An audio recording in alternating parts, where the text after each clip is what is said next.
morning, everyone. Let me introduce you my little cousin, Maria-Luisa. Beautiful, right? But family thing. Last time I was in Spain, I was talking to her and I asked her typical question we ask to kids. What do you want to be when you grow up? And she said, I want to be a flamenco dancer. I said, wow, that's really good. And then she asked me the question back. So what do you want to be when you grow up? And at the beginning, I laughed a little, like, I think grew up some years ago. I started thinking about what I wanted to be when I was a kid. I wanted to be many things. I wanted to be an architect. I was always playing with my Legos. I wanted to be a painter, but apparently I was not good. Every time I tried to draw a cow, people told me, no, that's a dog.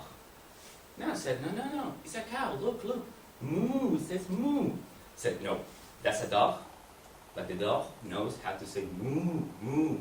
So I just quit those dreams. But if I had known at that time what I know now about achieving goals, doing what you want to do, probably by now I could be a great architect or a great painter. So today I would like to share with you some few tips that you can use in your life to achieve things you want, to start things you want, basically to be what you want to be. And next time someone asks you, what do you want to be when you grow up? You'll have the answer and you will do it. So where do you start? You want to achieve something, you basically start defining it. If you don't know where you're going, how do you know you've gotten there, right? So first step would be to define your goals. And everyone knows how to define goals, right? I want to be that, I want to quit smoking, I want to go to the gym. There is something interesting about defining goals. Is that goals should depend on yourself. And this is what the picture represents. You have the piece for the bridge to achieve your goals. So this is something very important. If you, for example, your goal is to have a kid. And my goal is, I want my kid to pass the exam. If your son, like your kid, doesn't pass the exam, you won't achieve your goal. That is a different approach what I'm proposing here. If you, your first goal is what I said, I want my kid to pass the exam, and your kid doesn't actually pass the exam, you will get disappointed, right? You won't have achieved your goal. A good refrain was that I want to help my kid to pass exam, or I will invest 3 hours of my time every day to help my kid pass exam. So actually, you will reframe your goal, the goal, just depending on you. Another important aspect of defining goals is that they have to be positive, right? You don't want to say, I don't want to smoke anymore. It's better to reframe, I want to quit smoking, because this brings positive side to your goals. And it's very important to bring up your motivation. And the third important thing about goals is that you want them to be measurable in terms of time. You say, I want to help my kid pass exam by the specific date of the exam. Or I want to quit smoking by 3 months from now. And you want to be really specific of things you want to do. As I said before, I want to help my kid pass the exam. How am I going to do it? I'm going to spend 3 hours every day, right, helping him. So at the end, you will know whether you have achieved your goal. Have you spent really 3 hours helping your kid or not? Or if your goal is, I want to become a good speaker, how will you know you will be a good speaker? People will tell you. So it's very important to know in advance how you will know you will have achieved your goal. So now you have your goal, is depending on you, it's written in positive terms, is measurable. You know the time you're going to do, you know what you're going to do. And something I found very important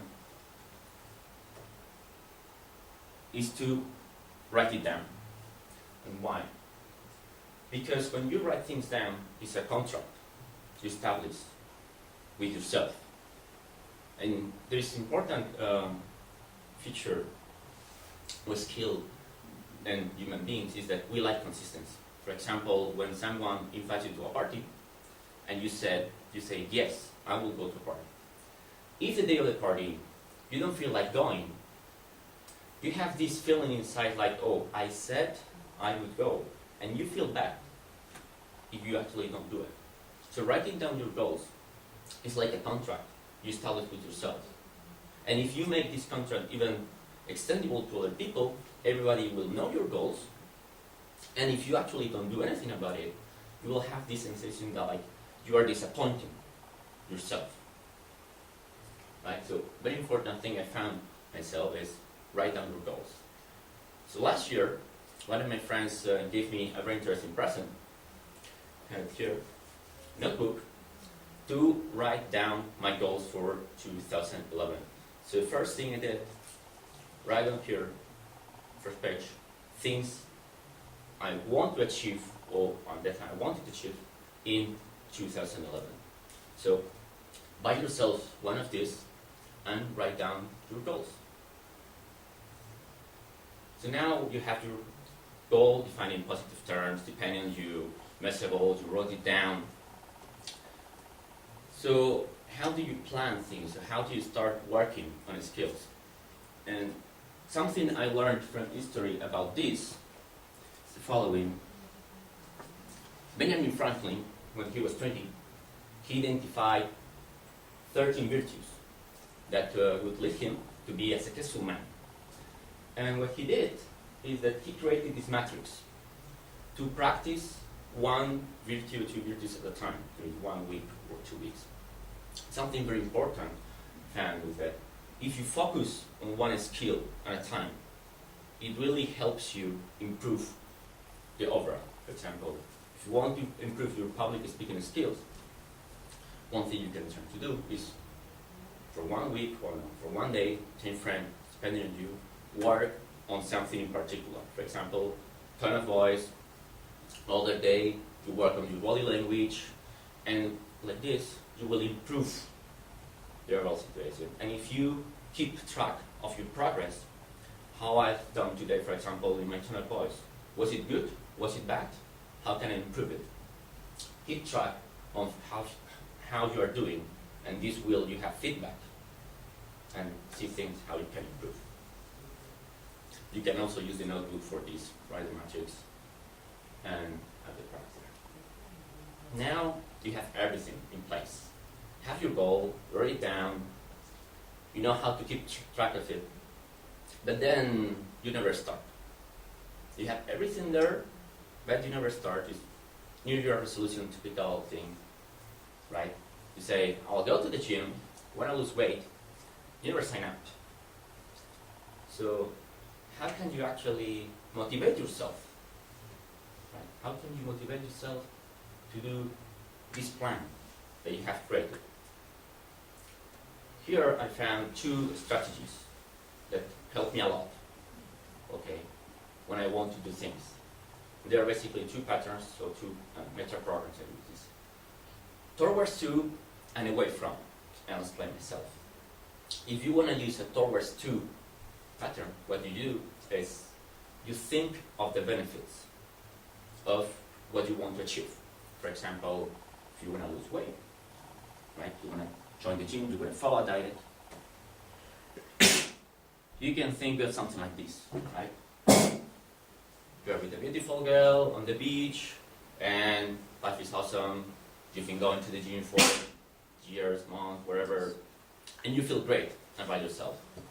On the other hand, if you want to use an away from pattern, you can think of the completely different situation. Right? So yeah, you're on the beach too. You were sitting there comfortable. You get up, and then the chair gets stuck. And then yeah, there's a beautiful girl right there, true, but she's laughing at you.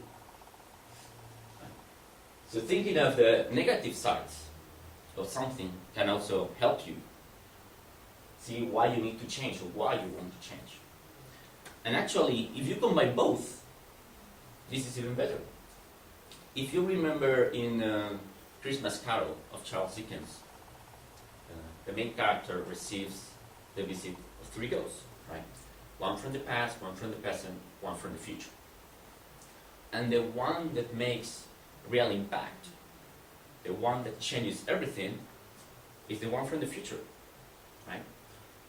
When main character sees himself in the future being really miserable, he realizes that, okay, I really need to change. I really need to change. Why? Because he was really scared.